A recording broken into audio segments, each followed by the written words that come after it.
decapitated heads and sliced off bodies of zombies everywhere. Blood and guts was all over the screen. It was like platter, platter, platter, platter, platter. All right, y'all. As y'all can see, I had to take off that damn kimono. I was hot as hell, sweating up in this joint. Okay, so Walking Dead, season 7, episode something or another. The Rock and the Road or something like that. I am so off. I'm tired, y'all. I had so many reviews to do today that I don't even know where the hell I'm at. Let's see. I'm trying to pull my box back up. Episode 9, Rock and the Road. Um, so the episode starts off with Father Gabriel. He's reading in his Bible, and it's the middle of the night. Everybody's gone somewhere, gone to bed. They gone. You know what I'm saying? Y'all like my shirt? Let me show y'all my shirt. If Daryl dies, we riot. See, me and Keena, we actually did a reaction video when we watched this episode, but it's wasn't that much excitement in it. So maybe I'll slip some clips in here, maybe not. I don't know. We'll figure out if I get this edited tonight or not. It might not go up until the AM, which is like almost a week past the time this episode aired. But damn it, I'm still giving it to you anyway. So, got my notes. Okay, so like I said, it starts off with Father Gabriel. He's basically clearing out everything. He's taking all the food. He's taking all the weapons. Most likely he's taking all the medicine as well. He loads up the vehicle. And he peels the fuck out. Then the credits roll. And you're like, what the fuck happened? What is going on? Me and Keena sitting there like, the fuck? What happened? What the hell is Father Gabriel doing? And it shocked me. It's just like he seemed to be by himself. Did I can see him being punked out for some reason. He decided he's gonna take the shit and run. That just threw me the fuck off. So yeah, trying to figure out what the hell is going on with Father Gabriel. So in the daylight hours, you got Rick, Michonne, Daryl, Carl, Tara, Sasha, and Rosita. And Jesus. They got them all there talking to Gregory. Gregory has become the comic relief of this show. If it ain't Gregory, it's Tara. But Gregory is like the comic relief of the show. And he is like, I don't give a damn what y'all talking about. I am not gonna go up and try to fight Negan. Our deal is off the table. Y'all said y'all was gonna take these motherfuckers out. Y'all didn't do a good job. We ain't got no trade deal going on. You can't come here for lunch. You can't wash your clothes. You can't do a damn thing up in this joint here. I don't even know you. I don't even see you. You ain't even here right now. That's how Gregory feeling. He's so fucking disrespectful at this point. He's starting to call Rick Ricky. He's stressed that Maggie's name is Margaret. Maggie was there too. How I always leave Maggie's name out of the conversation? He kept calling her Margaret. So he's telling them, screw y'all. I ain't finna do nothing with y'all. So basically, they walking out the room feeling defeated, and Rosita is telling Sasha, I knew this motherfucker wasn't gonna do it. It's the weak kid coward.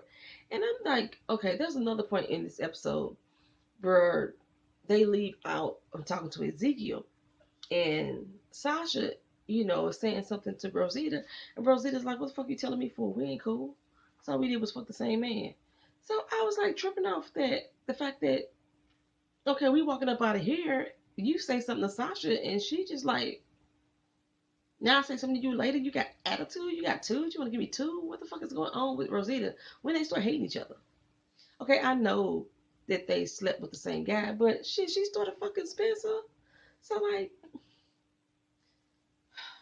they're just trying to create drama between the two weakest characters. And maybe just starting to get a build, of their roles, but now they're creating drama between them two. Anywho,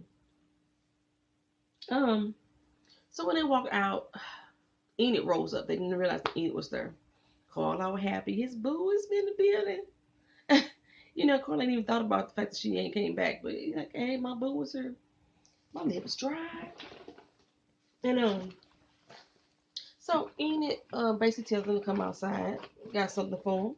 They go outside. They got a few of the little hilltop people that's like, hey, this one chick. It's always the women. Always the women that step up. One chick like, hey, yeah, my name Birdie. Remember me? I heard y'all want to go throw down with nigga. You think we could do this? Cause I'm there for you. I got you. Tag me in, coach. Tag me in. So yeah, they got a few of the hilltop people that's like, let's ready to roll.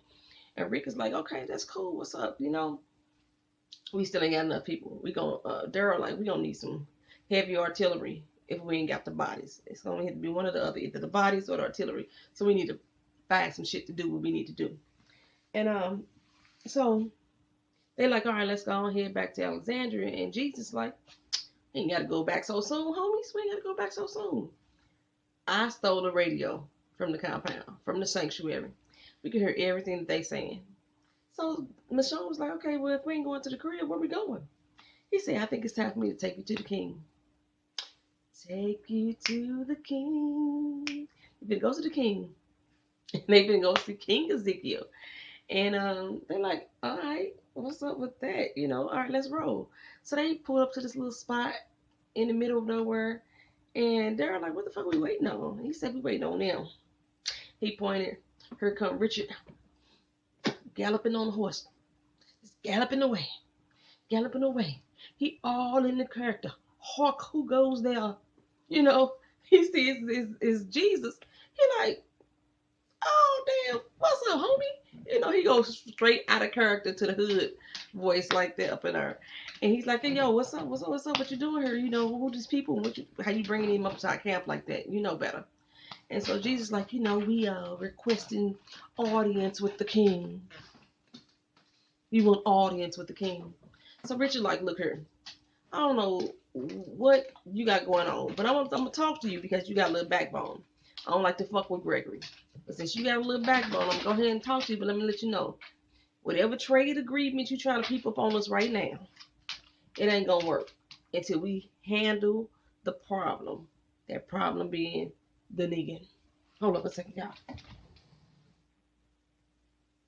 I got my America's Next Top Model video loading and try to make sure my battery on my laptop don't die.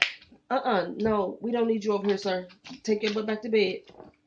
You're over here knocking down the camera stuff. I was already hollering at you in the last doggone review. So they go in and when they walk into, Michonne is like, this is what's up. They got the people. They got the numbers. You got the little dudes running through there in full armor gear. They training. People popping bowls off left and right. People that doing a little martial arts. They got all kind of stuff going on. So like yeah. This it. We done jackpot. We done hit jackpot. And then all of a sudden, Tara sees Morgan. Oh my God. Where you been all my life? So Tara sees Morgan.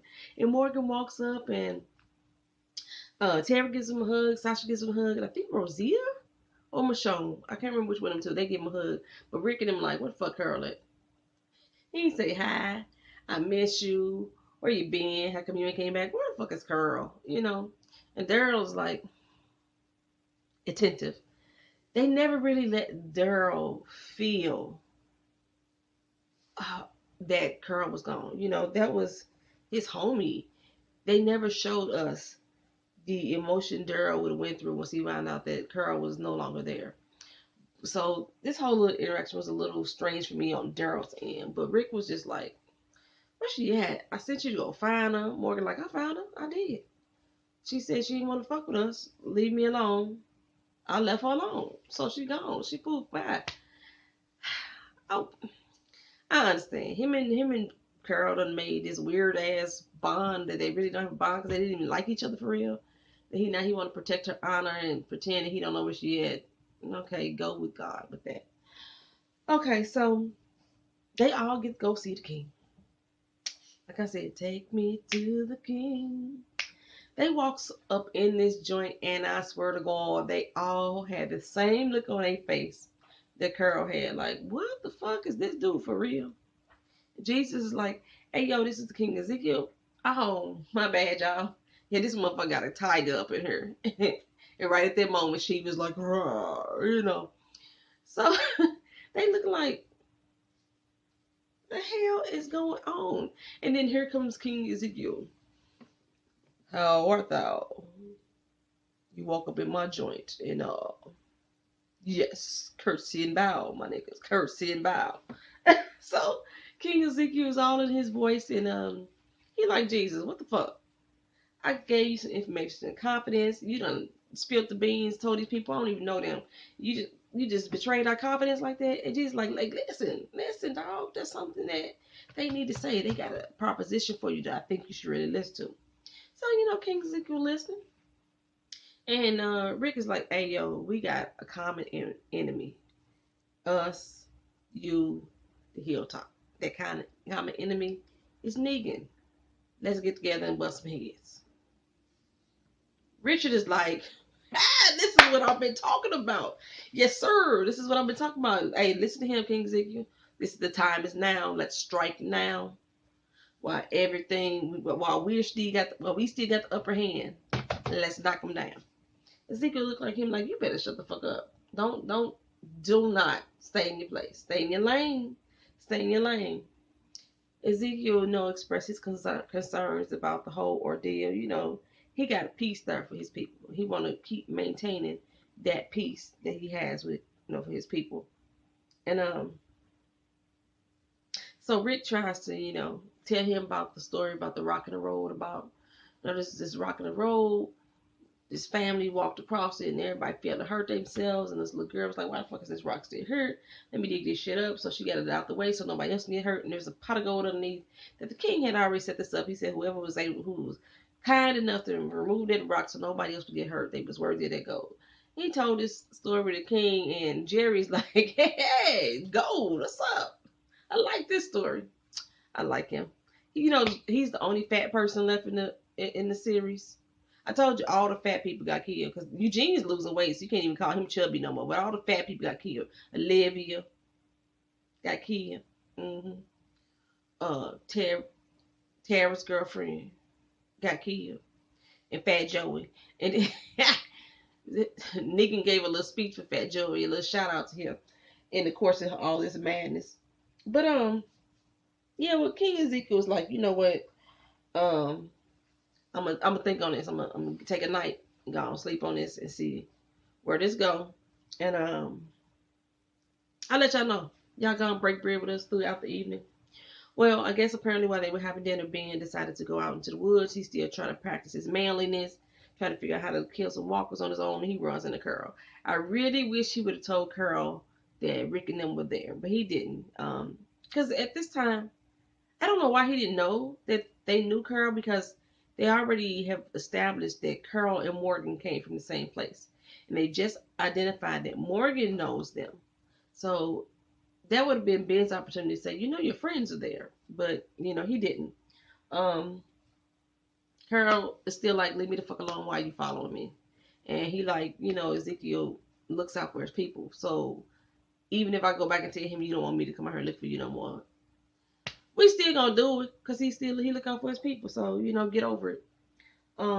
But from that, he comes back to the crib, and King Ezekiel's in there quoting Martin Luther King. I first heard the speech, I was like, is that I have a dream speech? What? They got the king quoting the king. How ironic is that? That was so Ben basically tell him like, look here, when you get called up to be a hero, you're supposed to be a hero. That's what my daddy always taught me. So I don't know why we're not helping these people. Because if something should happen to them, it's gonna be on our heads that we didn't help them, and if they succeed, they basically helped us, and we didn't do anything to help them out. So Ezekiel, like you say, he's gonna take his words under advisement. But when he got done, he was like, the next morning, I ain't doing nothing with y'all. I can't even move forward. I got people here to look out for. And he was like, I was kind of disappointed though, because I was like, he really didn't really consider it long. I understand his need to want to protect his people, but you got them. They're training daily. What the fuck are they training for? I mean, they not going to go fight against another country. They really, your battle really isn't the walkers at this point. Your battle is Negan.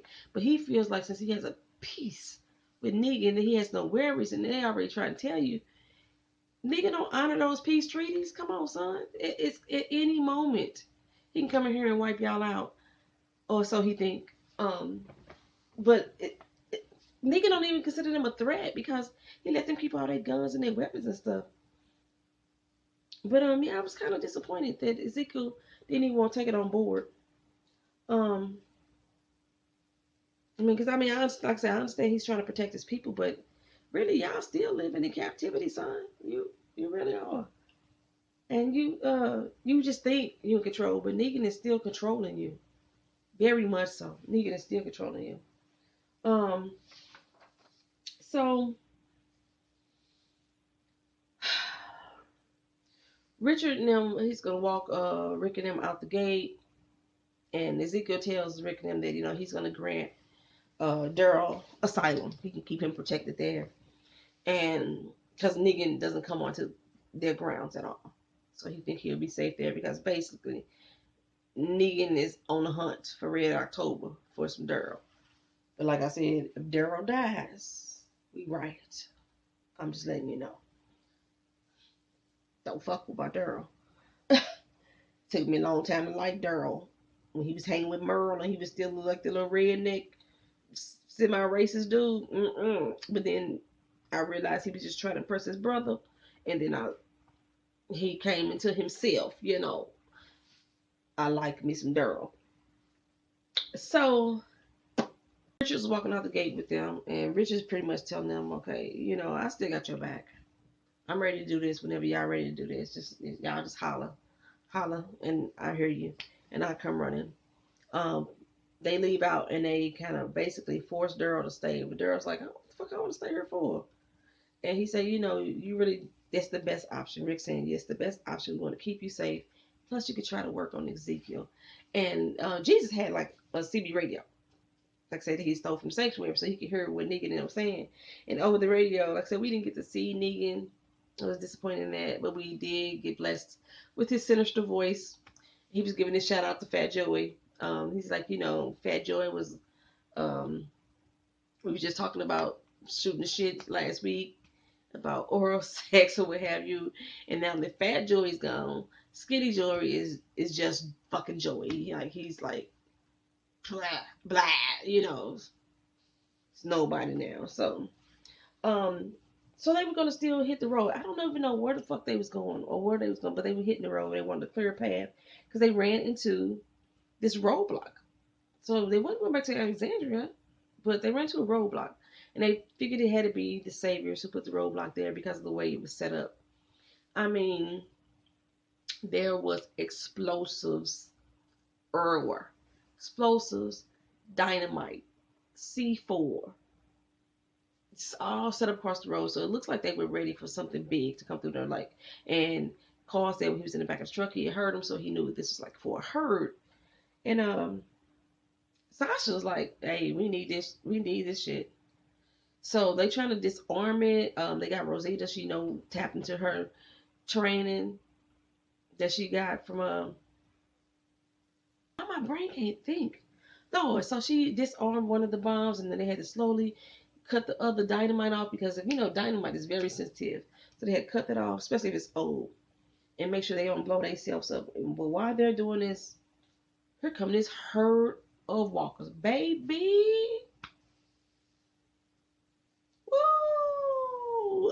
What they roll tough. They these walkers ride or die with one another. So Sasha and Jesus, he told them to run back off to Hilltop by foot and let Maggie know that they haven't given up. Carl, Sasha, and Aaron. Was that who else was with them? They go to the truck that they had rode up in, and Michonne and Rick got this bright idea: let's mow these motherfuckers down. It was like a big steel cable that was crossing, that was connecting like the dynamite at first. They was like, we have no choice. We gotta clear us a path. Let's mow these bitches down, baby. When I tell you, they worked as a team. They hotwired these cars. Let me pause for a minute. Am I the only one who is tripping off the fact that this is years have passed and you can still get gas with no problem. These cars are still full with gas. These cars are still running properly on gas. Now, anybody that knows anything about cars know if your car sit too long, especially older cars, your car sit too long with gasoline in it, it's gonna clog your carburetor or your fuel injectors, depending on the year of the car. These cars still got gas, still starting up with no problem. They ain't rent. Gas is not in short supply in the apocalypse. This is very strange to me, but they hotwired these cars, got these cars started with the little steel cable that was going across, and just started driving. And it was like they was mowing shit down, just decapitated heads and sliced off bodies of zombies everywhere. Blood and guts was all on the screen. It was like blah, blah, blah, blah, blah, blah. And this was like the only. I can't even say. I was finna say this is the only deaths that happened. No alive people got killed during this episode. So I can't even say this were deaths because these motherfuckers are already dead. So yeah, but they just took them down. They took them down. The rest of them got blown to bits. The ones that they didn't wipe down with the cart. And Michonne ran back over to get into the truck with the rest of them, and Rick ran to get into the truck. And another thing, you notice that these walkers don't even scratch them no more. Neither one of them got not nail scratch on them, and they like fighting. They was touching them and grabbing them and stuff. They got nail scratch. Michonne and Rick's arms was all out, and they left there with not a stain on them. They was just up in that piece. You know what I'm saying? So okay, so now um they cleared their little path. They got the dynamite and the explosives that they could get at the time, and they hit them somewhere. And they ended up coming back into Alexandria. Once they walked up in that joint, who rose up with Trevor from GTA? I don't know what his name is on this show, but he's Trevor from GTA. He rose up, and because Negan us sent the search party out for Daryl, he like, this motherfucker got the nerve to take off after I've been good to him. Is that done? It's done. Okay. He's like, after I've been good to him, this motherfucker got the nerve to take off. How fucking dare he? How very, very dare he? So he went to send the search party, and they kind of pretty much tore up Alexandria looking for Daryl. And Trevor was like, look here, whether it be 2 minutes, 2 hours, 2 days, or 2 years from now, we're going to get your boy. I just want you to know that it ain't going to be good for you if we come back here and we find him. But in the process of them turning up the spot, they realized that they ain't got no food. That the inventory is bare. And at this point, that's when Rick found out the guy who was Carol's boyfriend, God, I don't know his name either. They found out that Gabriel never showed up for his post, that he was gone. And everybody got assumptions of what's going on. The same way I had assumptions at the beginning, like, what the fuck is Father Gabriel doing? And Rick and Tara like, nah, he wouldn't just take it from us. It got to be an explanation for this. Rosita like, nah, this motherfucker playing us. We told y'all he wasn't no good. He back to his old ways. And they found a notebook, with the word boat written in it. And they're like, well, how the fuck did he know we was there? That's what Aaron's saying. And Rick was like, shit, I don't know, but we got to go to the boat and find out. Aaron's little boo thing tried to stop him from going. He made the statement that, I want us to be alive. And Keena told me, she said, every time somebody in this show say that, they gonna end up dead. So the Aaron's boo thing, according to Keena, oh wow, according to Keena, you gonna end up dead. I didn't think that was the same dude from the beginning, the Aaron's boyfriend. He looks like a totally different dude to me. But Keena says it's the same one. Y'all let me know, is that the same dude? He looked different. But anyway, he was trying to get him to not go, which is kind of weird because like when Negan and them first came there, he was one of the people that was in the church that was saying, let's rally up and go against this motherfucker. Fuck that. Let's not be no punks against him. But now he's singing a different tune. He want Aaron to stay alive. So they all mount up though. They mount up and they head out to the boat. And I'm like, remember the feet that we saw walk up when they was out there at the boat scavenging, and then the feet followed them back to Alexandria. I think Father Gabriel was coerced. And I think he or the feet, whoever belongs to them feet, had something to do with it. Because while they out there, baby, they get surrounded. And I do mean surrounded. It was like a bunch of young, wild, and free goons rolled up on them like, hey, your ass is mine now. Whatever you got, I got. Give it over. They surrounded, and it looked like they finna be in a world of trouble. Like even still, Daryl is at the kingdom with Morgan and Carol. Sasha and Jesus is back at the hilltop with Maggie and Enid. So the whole crew isn't there, but the crew that is there is captured. Of course, Eugene is at the sanctuary with Negan, and but that's all Rick can do is smile. Rick got something up his sleeve, baby. He gonna try to work his way magic and get these people on his team. I already know. Because they like suited and booted. I thought it was gonna be the people from Oceanside that was gonna pop up.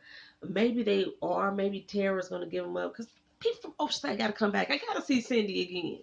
Because Cindy is a damn good shot. She already told y'all.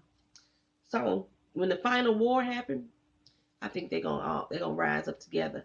And I don't know if it's just me, but this is like the midway. This is the first premiere of season 7, and Negan can't die.